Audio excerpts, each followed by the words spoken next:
तो मेरे प्यारे बच्चों, गुड इवनिंग। कैसे हो आप सब? बिल्कुल मस्त व झकास होंगे। मेरे प्यारे बच्चों, मैं बता दूं, अभी जो हम लोग क्लास करने वाले हैं, क्लास 12 के ज्योग्राफी, जिसको हम हिंदी में भूगोल कहते हैं, जिसका चैप्टर नंबर 4 है, जिसका नाम है मानव विकास। मेरे प्यारे बच्चों, मानव विकास की बात करते हैं तो मानव की विकास कैसे हुई, इस पर पूरे हम टिप्पणी करने का प्रयास करेंगे। मेरे प्यारे बच्चों, मेरा चेहरा ना भले ना दिखे, लेकिन हम समझाने के बहुत प्रयास बेहतरीन करेंगे, क्योंकि डिजिटल बोर्ड भी मेरे पास है।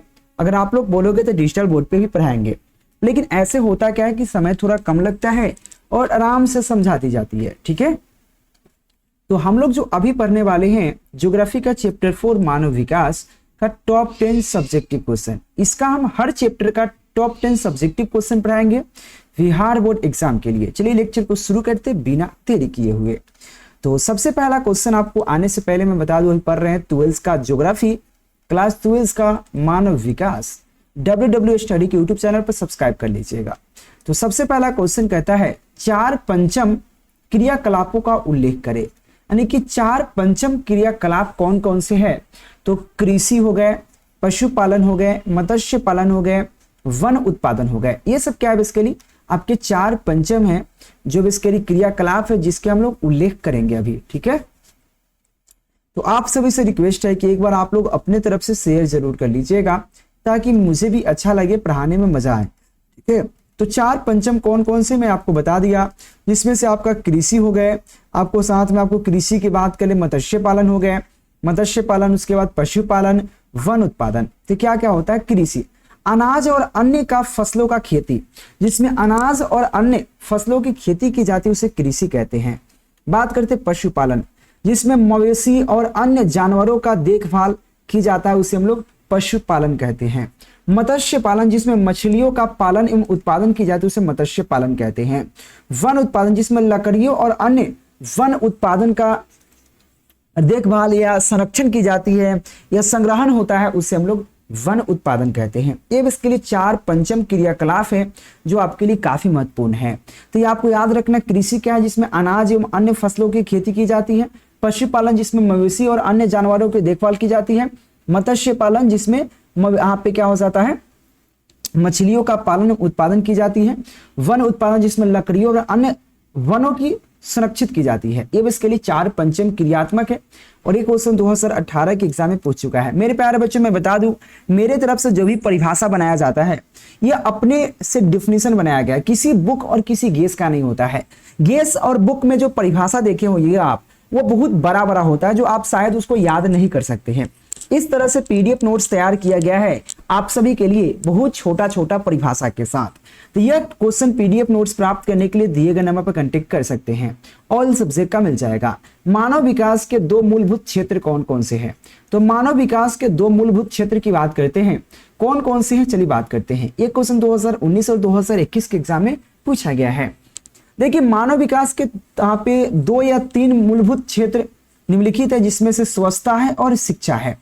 याद रखना, मानव विकास के लिए, मानव को विकास करने के लिए 2 चीज आवश्यकता है। एक अपने आप को हेल्दी रखना, दूसरा का शिक्षा। शिक्षा के बिना और स्वच्छता के बिना आप आगे विकास नहीं कर सकते हैं। ठीक है, तो याद रखना, स्वच्छता का क्या? स्वच्छता का अर्थ होता है शारीरिक और मानसिक रूप से आप स्वस्थ रहना। यानी कि स्वच्छता का मतलब होता है अगर आप शारीरिक रूप से और मानसिक रूप से स्वस्थ हैं, तो आप विकास कर सकते हैं, आगे की जिंदगी जीने में आराम से मौज कर सकते हैं। ठीक है ना। शिक्षा, शिक्षा का अर्थ होता है कि ज्ञान, कौशल और क्षमताओं का विकास करना। आपके पास ज्ञान है, कौशल है, साथ में आपको क्षमताएं हैं, तो आराम से आप विकसित कर सकते हैं, विकास कर सकते हैं। ये आपका 2 नंबर क्वेश्चन के लिए मेरे प्यारे बच्चों, क्या 2 नंबर जो है क्वेश्चन का 2 आपका आंसर है, जिसमें सीधा कहा गया मानव विकास के 2 मूलभूत क्षेत्रों का नाम लिखे। तो आप इतना भी लिख सकते हैं, शिक्षा और स्वास्थ्य। तो स्वास्थ्य का अर्थ होता है शारीरिक और मानसिक रूप से स्वस्थ, और शिक्षा का अर्थ होता है ज्ञान, कौशल और क्षमताओं के विकास। मेरे प्यारे बच्चों, मेरे इससे इजी डिफिनेशन, इससे इजी परिभाषा शायद ही आपने कभी देखा होगा। इतना इजी जो डिफिनेशन होता है, परिभाषा के इंग्लिश में डिफिनेशन कहते हैं। ठीक है, तो मेरे प्यारे बच्चों, बिहार बोर्ड का बेहतरीन तैयारी आपको करा दी जाएगी। हर चैप्टर का टॉप 10 सब्जेक्टिव क्वेश्चन, जिसमें शॉर्ट और लॉन्ग दोनों होगा। अगला क्वेश्चन है मानव विकास से आप क्या समझते हैं? देखो, मानव विकास का अर्थ है मानव की भौतिकी, सामाजिक, आर्थिक और सांस्कृतिक आवश्यकताओं की पूर्ति तथा जीवन स्तर में सुधार। देखो मानव विकास का मतलब होता है कि भौतिकी, रासायनिक, सामाजिक, आर्थिक, सांस्कृतिक जो भी आवश्यकता है उसमें पूर्ति होना चाहिए, पूर्ति तथा जीवन स्तर में सुधार होना चाहिए, इसे हम मानव विकास कहते हैं। इसे स्वस्थता, शिक्षा और जीवन स्तर में प्रमुख घटक है, और इसके स्वस्थता, शिक्षा क्या है, प्रमुख घटक होते हैं। तो याद रखना मानव विकास कैसे कैसे कर सकता है। मानव विकास से आप क्या समझते हैं, तो मानव विकास का अर्थ होता है कि अपने भौतिकी, रासायनिक, सामाजिक, आर्थिक, सांस्कृतिक आवश्यकताओं की पूर्ति तथा जीवन स्तर में सुधार होना। इसमें क्या होते हैं, स्वस्थता, शिक्षा और जीवन स्तर के प्रमुख घटक होते हैं मेरे प्यारे बच्चों। ये 3 नंबर क्वेश्चन का परिभाषा है। और देखो कितना इजी डिफिनेशन है, मात्र 2 लाइन का, जो आप आराम से इजी से बिल्कुल बेहतरीन तरीका से आप एग्जाम में लिख सकते हो और 2 मार्क्स को प्राप्त कर सकते हो। इसी तरह से WW स्टडी यूट्यूब चैनल आपको डेली बेसिस पे 6 बजे शाम को आर्ट्स वाले स्टूडेंटों को क्लास कराते हैं, लाइव क्लासेस, तो जरूर ज्वाइन करने का प्रयास कीजिएगा और दिए गए नंबर पर कांटेक्ट करके आप PDF नोट्स प्राप्त कर सकते हैं। अगला क्वेश्चन है 4 नंबर क्वेश्चन है, मानव विकास सूचकांक क्या क्या है। ऐसे मानव विकास सूचकांक की बात करते हैं तो मानव विकास सूचकांक जो है आप संयुक्त राष्ट्र विकास कार्यक्रम द्वारा विकसित एक सूचकांक है। याद रखना मेरे प्यारे बच्चों, यहाँ पे कहा गया है मानव विकास सूचकांक क्या है, तो इसके लिए संयुक्त राष्ट्र द्वारा एक सूची बनाया जाता है सभी देशों के लिए, अलग अलग देशों के लिए। तो मानव विकास सूचकांक संयुक्त राष्ट्र विकास कार्यक्रम द्वारा क्या विकसित एक सूचकांक है, विकास किया गया एक सूचकांक है, जो किसी देश के नागरिक के जीवन स्तर की मापन होता है। किसी भी देश के जो नागरिक है, वहां के जनता है, वहां के लोगों है, उसके जीवन स्तर को मापा जाता है, ठीक है ना। यह 3 संकेतों पर आधारित होता है, जिसमें से आयु प्रत्यास्थ, शिक्षा स्तर और प्रति व्यक्ति आय। अगर आपकी देश में क्या क्या व्यवस्था है, 3 तरह की व्यवस्था हो सकते हैं। अगर किसी देश की अगर उसकी अगर विकास की मानव इसका विकास सूचकांक को पता लगाना है तो उसकी आयु क्या है, आयु मतलब वो कितने दिन जीवित रह सकते हैं, शिक्षा स्तर क्या है, प्रति व्यक्ति आय कितना है, अगर ये पता चल जाए तो उसकी विकास की वैल्यू पता लगा सकते हैं किसी देश का कितना विकास कर रहा है। ठीक है, एक बार इस डिफिनीशन को जरूर पढ़ने का प्रयास कीजिएगा। साथ में मैं बता दूं, इस PDF को प्राप्त करके आप अच्छे नंबर प्राप्त कर सकते हैं। हर चैप्टर का टॉप 10 क्वेश्चन आपके लिए काफी कारगर होने वाला है, क्योंकि बिहार बोर्ड में पूरे बुक नहीं पूछे जाते, बुक से केवल इंपॉर्टेंट क्वेश्चन पूछे जाते हैं। मानव विकास के 4 प्रमुख स्तंभ कौन कौन से हैं, तो मानव विकास के सबसे प्रमुख स्तंभ जो है समानता, स्थायित्व, उत्पादकता, साथ में यहाँ पे सशक्तिकरण, ये सब इसके 4 इसके लिए क्या है, मानव विकास के प्रमुख स्तंभ है। प्रमुख स्तंभ का मतलब हुआ कि प्रमुख विकास करने के लिए क्या चीज की आवश्यकता पड़ता है। कोई चीज को विकास करने के लिए, जैसे मानव को अगर विकास करना है, मानव को आगे डेवलप करना है, तो उसके लिए 3 चीज की आवश्यकता पड़ेगा, समानता, आप स्थायित्व, उत्पादकता, उसका सशक्तिकरण। ये 4 जो है बेसिकली मानव विकास के प्रमुख स्तंभ होते हैं। ठीक है ना, याद रखिएगा। अगला हमारा टॉपिक, अगला क्वेश्चन है, मानव विकास के 2 प्रमुख मंडल कौन कौन से हैं।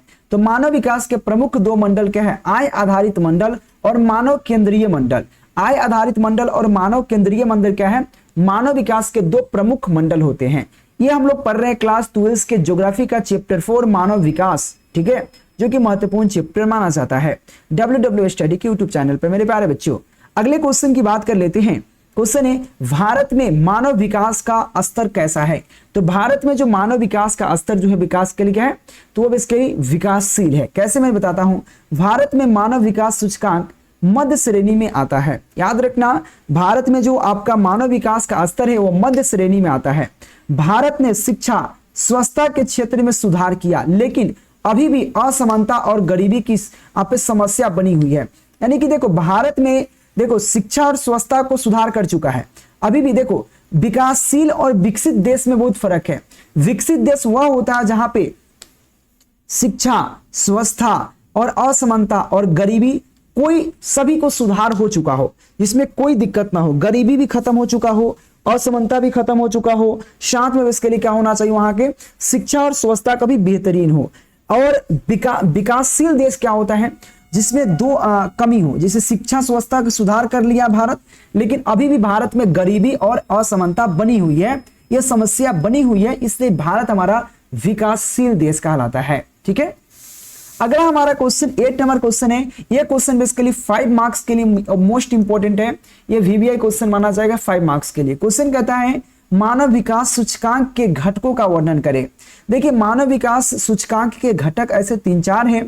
पहला आपका आयु प्रत्यास्थ है, शिक्षा स्तर है, प्रति व्यक्ति आय है। ऐसे क्वेश्चन डबल हो चुका है, लेकिन वह क्वेश्चन कुछ अलग था। जिससे कि यहाँ पे देखिए, देखो यहाँ पे मानव विकास सूचकांक कौन कौन से है तो याद रखना, यहाँ पे आयु प्रत्यास्थ, शिक्षा स्तर और प्रति व्यक्ति आय।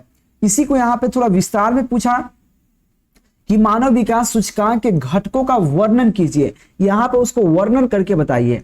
तो यहाँ पे देखो, यहाँ पे आयु प्रत्यास्थ क्या है? आयु प्रत्यास्थ यह दर्शाता है कि जन्म के समय किसी व्यक्ति का औसत आयु कितनी होगी। अगर जन्म से लेकर वो कितने, जैसे कि भारत में कोई व्यक्ति 70 वर्ष तक जीवित रह सकता है। औसत हमारा जैसे कि 100 में से लगभग 80 लोग 70 वर्ष तक जी सकते हैं, यानी कि सबसे अधिक। तो ये कहता है यहाँ पे प्रत्यास्थ, यहाँ पे आयु प्रत्यास्थ मतलब हुआ यह दर्शाता है कि जन्म के समय किसी व्यक्ति की औसत आयु कितनी होगी, जन्म से लेकर कितनी औसत जिंदगी जी सकता है। तो लगभग 70 वर्ष 65 वर्ष, ठीक है। शिक्षा स्तर, इसमें औसत स्कूली शिक्षा वर्ष और संभावी स्कूली शिक्षा शामिल होते हैं। साथ बात करते प्रति व्यक्ति आय। यह प्रति व्यक्ति आय यह दर्शाता है कि किसी देश में औसत व्यक्ति का आय कितना है, कमीनी कितना है, यानी कि औसत व्यक्ति का, जैसे 100 में से 90 लोग का मंथली इनकम कितना है, 50,000 है, 1 लाख है। यह इसके लिए क्या है, मानव विकास सूचकांक का घटक का वर्णन किया गया है, जो इजी है। आयु प्रत्यास्थ, शिक्षा प्रत्यास्थ और प्रति व्यक्ति आय। आयु प्रत्यास्थ में यह दर्शाता है कि जन्म के समय किसी व्यक्ति का औसत आयु क्या होगा। शिक्षा स्तर में यह दर्शाता है कि स्कूली शिक्षा वर्ष और संभावी स्कूली शिक्षा वर्ष शामिल होते हैं। प्रति व्यक्ति आय यह दर्शाता है किसी देश की औसत व्यक्ति आय क्या है, ठीक है। मेरे प्यारे बच्चों, मैं आप सभी से रिक्वेस्ट करूंगा कि अभी जो क्वेश्चन जो भी हो रहे हैं मोस्ट इंपोर्टेंट है 5 मार्क्स के लिए, और हम लोग चैप्टर पढ़ रहे हैं मानव विकास। मेरे प्यारे बच्चों, आप लोग बोलिएगा तो हम डिजिटल बोर्ड के साथ पढ़ाएंगे। बोर्ड मैटर नहीं करता है कि हम आपके सामने हैं या नहीं है, उससे मैटर नहीं करता। मेन मैटर यह करता है कि हम पढ़ा क्या रहे हैं, ठीक है। हम पढ़ा क्या रहे हैं इस पर डिपेंड करता है। हम अपने तरफ से 100% प्रयास करते हैं कि आपको अच्छे से अच्छे पढ़ाने का प्रयास की जाए, ठीक है। चलिए अगला हमारा क्वेश्चन है मानव विकास के विभिन्न आयों का वर्णन करें। देखिए मानव विकास के विभिन्न आय क्या है, स्वास्थ्य है, शिक्षा है, आर्थिक साधन है, समानता है, सशक्तिकरण है। ये बेसिकली मानव विकास के विभिन्न यहाँ पे आयामों का व्याख्या करें।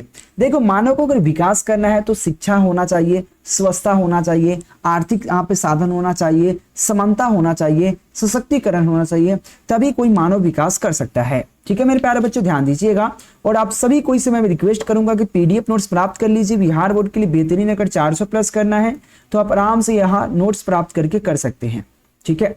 तो स्वस्थता क्या, स्वस्थता अच्छा रहेगा तो मानव संसाधन मजबूत करेगा। अगर स्वस्थ आप अच्छे रहेंगे तभी ना कोई काम कर पाएंगे। शिक्षा से व्यक्ति सशक्त होता है और बेहतर जीवन जी सकता है। अगर आपके अंदर शिक्षा है तो आदमी सोच समझ की शक्ति होती है और उससे बेहतर जिंदगी जी सकता है। आर्थिक साधन क्या है, आप पर्याप्त आय से व्यक्ति अपनी आवश्यकताओं को पूर्ति कर सकता है। आर्थिक साधन मतलब अगर आपके पास आय है, आमदनी है, तो उसे क्या अपनी आवश्यकताओं को पूर्ति कर सकता है। समानता क्या है, समाज के अवसरों को समाज में अवसरों की समान उपलब्धता मानव विकास की गति देती है।